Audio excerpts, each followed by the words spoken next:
Please welcome to speak to us the funniest man on earth, a performer of legendary comic genius, a children's book author of profound depth, an individual of enormous compassion who is doing so much to make our world a better place, the great Jim Carrey.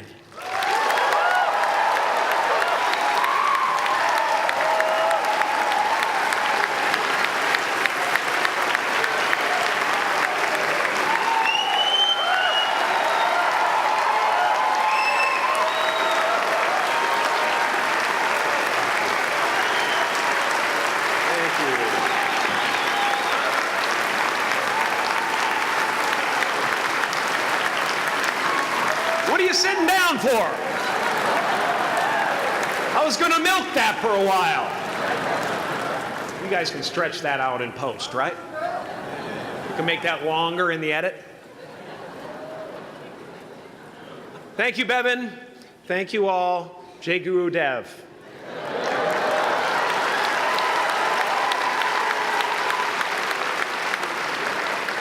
I brought one of my paintings to show you today.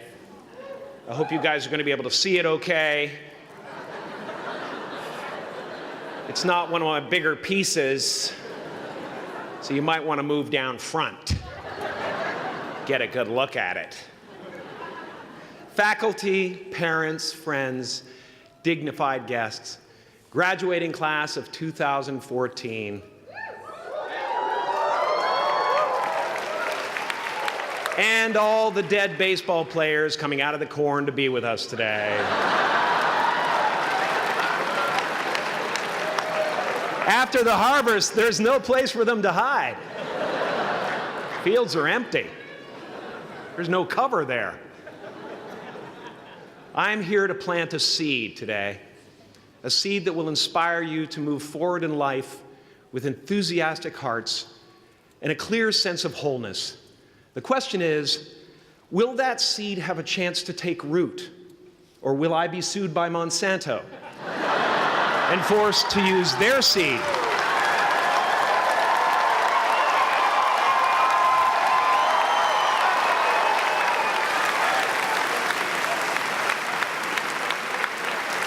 Which may not be totally Ayurvedic. Excuse me if I seem a little bit low energy today, whatever this is. I slept with my head to the north last night. Oh man!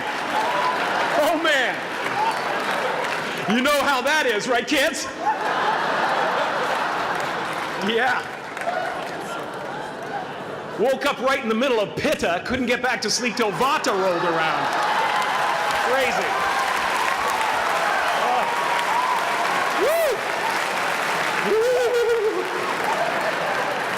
But I didn't freak out, you know.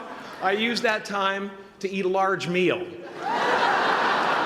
Connect with someone special on Tinder. Because life doesn't happen to you, it happens for you. How do I know this? I don't, but I'm making sound, and that's the important thing. That's what I'm here to do. Sometimes I think that's the only thing that's important, really, you know? It's just letting each other know we're here. You know? Reminding each other that we're part of a larger self. I used to think Jim Carrey is all that I was. Just a flickering light, a dancing shadow, the great nothing masquerading as something you can name.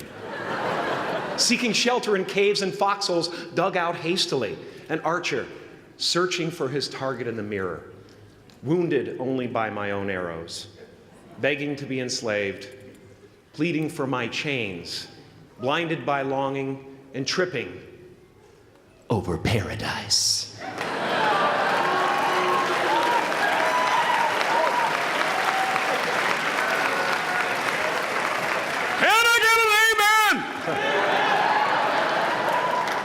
You didn't think I could be serious, did you?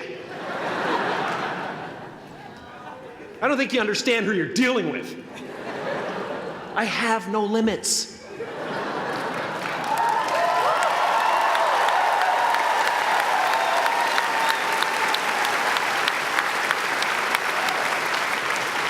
I cannot be contained because I'm the container.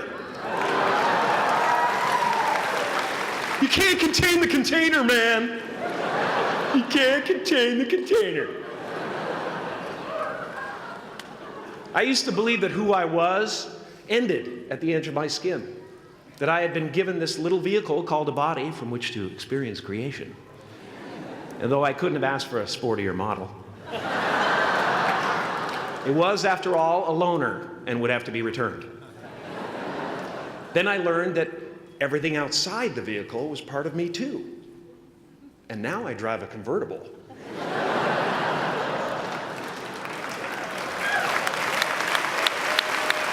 Yeah, man. Top down, wind in my hair. Woo! I am elated and truly, truly, truly excited to be present and fully connected to you at this important moment in your journey. I hope you're ready to open the roof and take it all in. Okay, 4 more years then. They're obviously not ready. Just need some more cooking. Now, I want to thank the trustees, the administrators, the faculty of MUM for creating an institution worthy of Maharishi's ideals of education, a place that teaches knowledge and experience, the knowledge and experience necessary to be productive in life, as well as enabling the students through transcendental meditation and ancient Vedic knowledge to slack off twice a day for an hour and a half.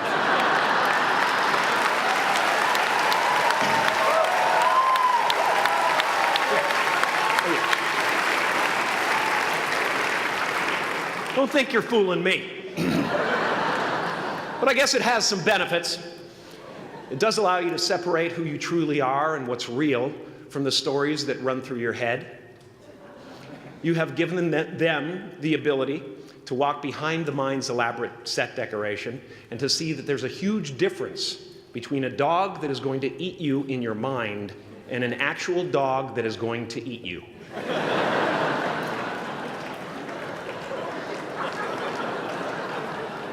That may sound like no big deal, but many never learn that distinction. And they spend a great deal of their lives living in fight or flight response. I'd like to acknowledge all of you wonderful parents. Way to go. What a fantastic job you've done. For your tireless dedication, your love, your support, most of all, for the attention that you paid to your children. I have a saying, beware the unloved, because they will eventually hurt themselves or me. But when I look at this group here, you know, I feel really safe. I do. I'm just going to say it. My room is not locked. My room is not locked. No doubt some of you will turn out to be crooks. But white-collar stuff, you know, Wall Street, that type of thing, you know, crimes committed by people with self-esteem. Stuff parents can still be proud of in a weird way. And to the graduating class of 2017, -3. You didn't let me finish. Congratulations. Yes, give yourself a round of applause, please. Please.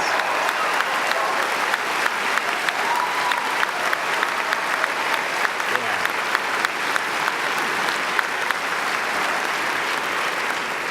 You are the vanguard of knowledge and consciousness, a new wave in a vast ocean of possibilities.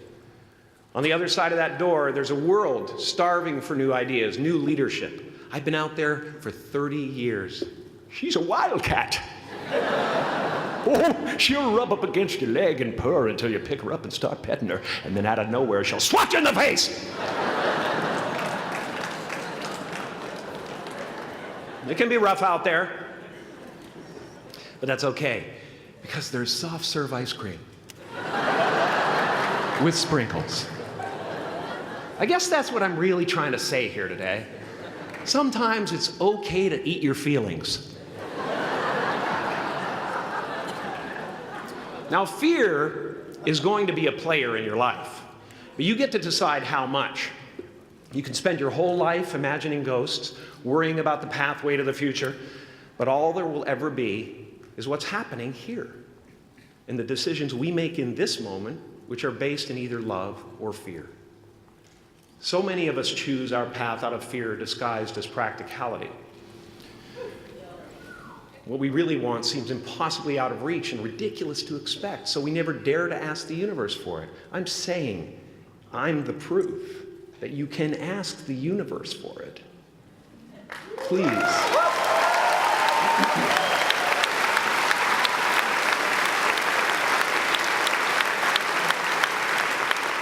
And if it doesn't happen for you right away, it's only because the universe is so busy fulfilling my order.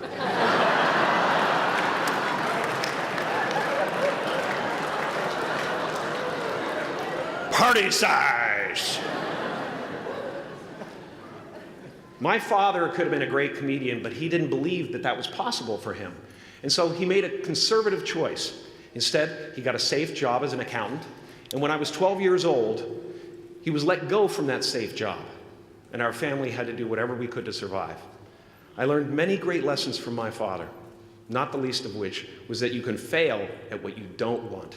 So you might as well take a chance on doing what you love.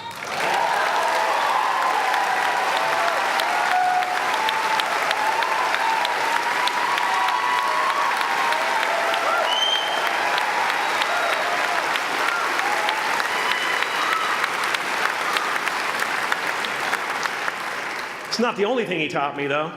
You know, I watched the effect of my father's love and humor and how it altered the world around me.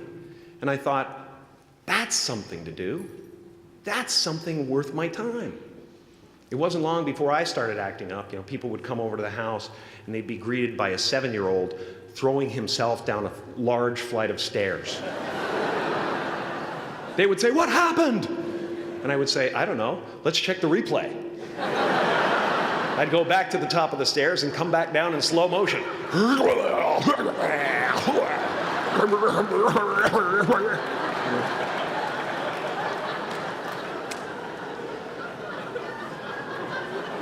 It was a very strange household. My father used to brag that I wasn't a ham, I was the whole pig. And he treated my talent as if it was his second chance. When I was about 28, after a decade as a professional comedian, I realized one night in LA that the purpose of my life had always been to free people from concern, just like my dad. And when I realized this, I dubbed my new devotion the Church of Freedom from Concern. The Church of FFC.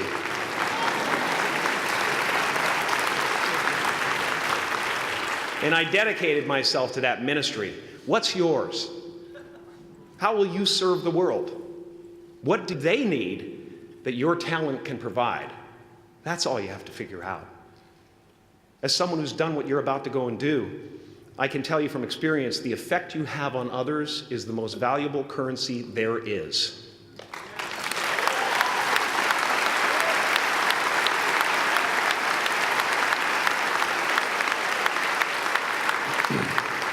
Because everything you gain in life will rot and fall apart, and all that will be left of you is what was in your heart. My choosing to free people, from concern got me to the top of a mountain. Look where I am.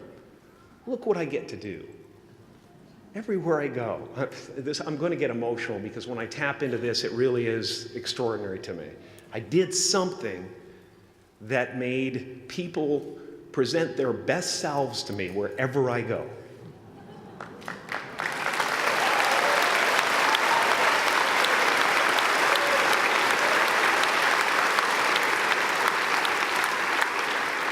I am at the top of the mountain, and I was, and the only one I hadn't freed was myself, and that's when my search for identity deepened. I wondered who I'd be without my fame. Who would I be if I said things that people didn't want to hear? Or if I defied their expectations of me? What if I showed up to the party without my Mardi Gras mask and refused to flash my breasts for a handful of beads? I'll give you a moment to wipe that image out of your mind. But you guys are so ahead of the game. You already know who you are. And that peace that we're after lies somewhere beyond personality, beyond the perception of others, beyond invention and disguise, even beyond effort itself.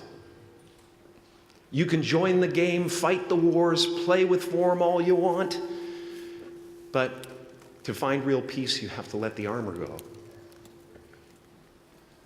Your need for acceptance can make you invisible in this world. Don't let anything stand in the way of the light that shines through this form. Risk being seen in all of your glory.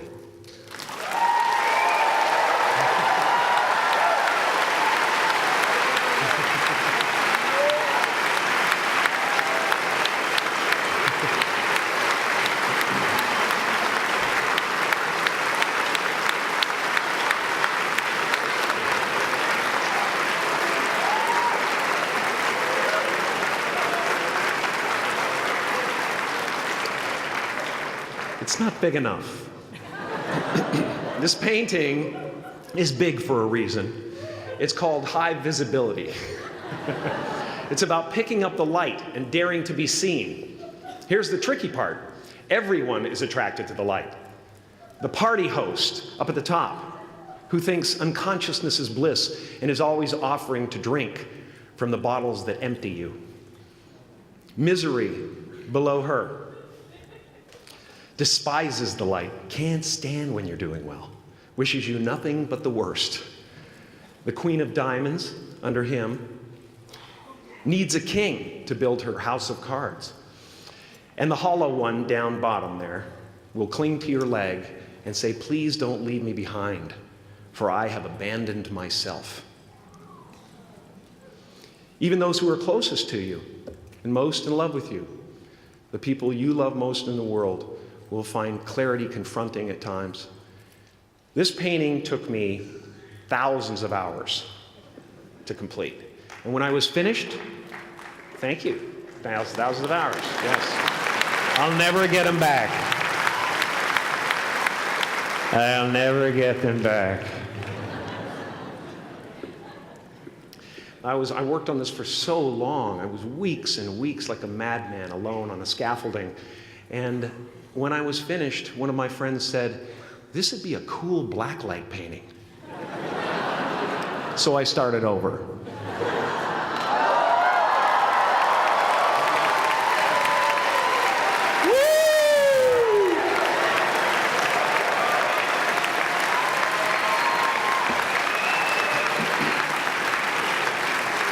Welcome to Burning Man. Some pretty crazy characters up there, but better up there than in here. You know, painting is one of the ways, thank you. Painting is one of the ways I free myself from concern, a way to stop the world through total mental, spiritual, and physical involvement. But even with that comes a feeling of divine dissatisfaction, because ultimately, we're not the avatars we create. We're not the pictures on the film stock. We are the light that shines through. All else is just smoke and mirrors, distracting, but not truly compelling. I've often said that I wished people could realize all their dreams and wealth and fame, and so that they could see that it's not where you're going to find your sense of completion. Like many of you, I was concerned about going out into the world and doing something bigger than myself, until someone smarter than myself made me realize that there is nothing bigger than myself.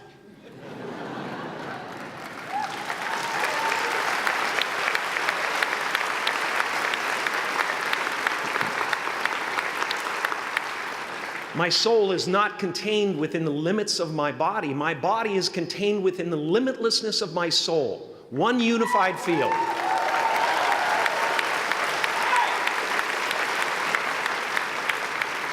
One unified field of nothing, dancing for no particular reason, except maybe to comfort and entertain itself.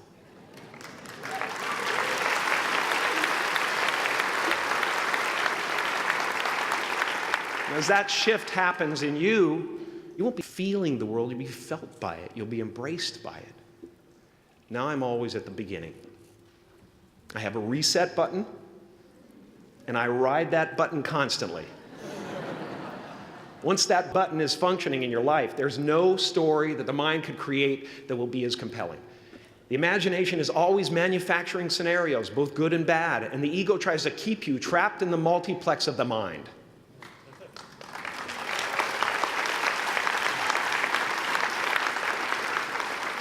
Our eyes are not viewers, they're also projectors that are running a second story over the picture that we see in front of us all the time.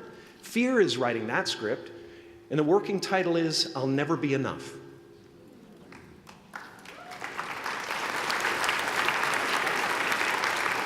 Now you're going to look at a person like me and say, how could we ever hope to reach those kind of heights, Jim?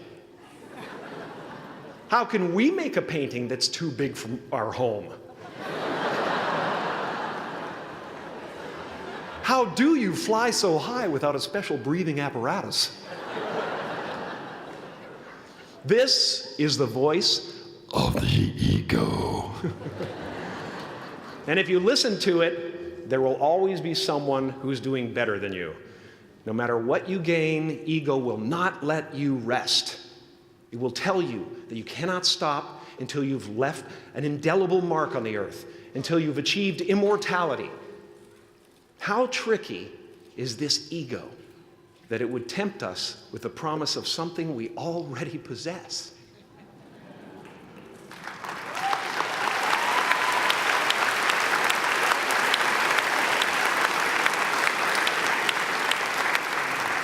So, I just want you to relax. You know, that's my job. Relax and dream up a good life. I had a substitute teacher from Ireland in the 2nd grade that told my class during morning prayer that when she wants something, anything at all, she prays for it and promises something in return, and she always gets what she wants. Well, I'm sitting at the back of the classroom, you know, thinking, wow, my family can't afford a bike, you know. So I went home and I prayed for one. And I promised I would recite the rosary every night in exchange. Broke that promise. But 2 weeks later, I got home from school to find a brand new Mustang bike with a banana seat and Easy Rider handlebars. Yeah. From fool to cool. My family informed me that I had won the bike in a raffle that a friend of mine had entered my name in without my knowledge whatsoever. So that type of thing has been happening to me ever since. And as far as I can tell, it's just about letting the universe know what you want and working toward it while letting go of how it comes to pass.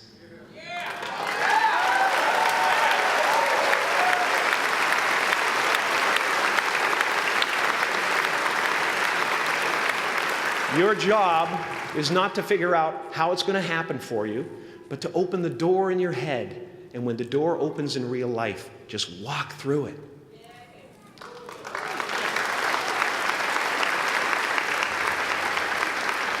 And don't worry if you miss your cue, because there's always doors opening. They keep opening.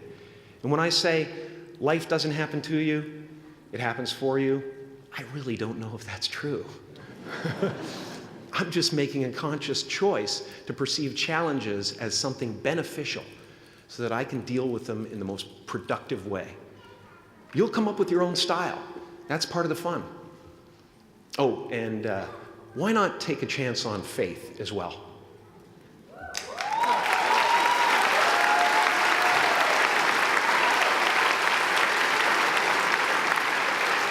Take a chance on faith. Not religion, but faith. Not hope, but faith. I don't believe in hope. Hope is a beggar. Hope walks through the fire, and faith leaps over it.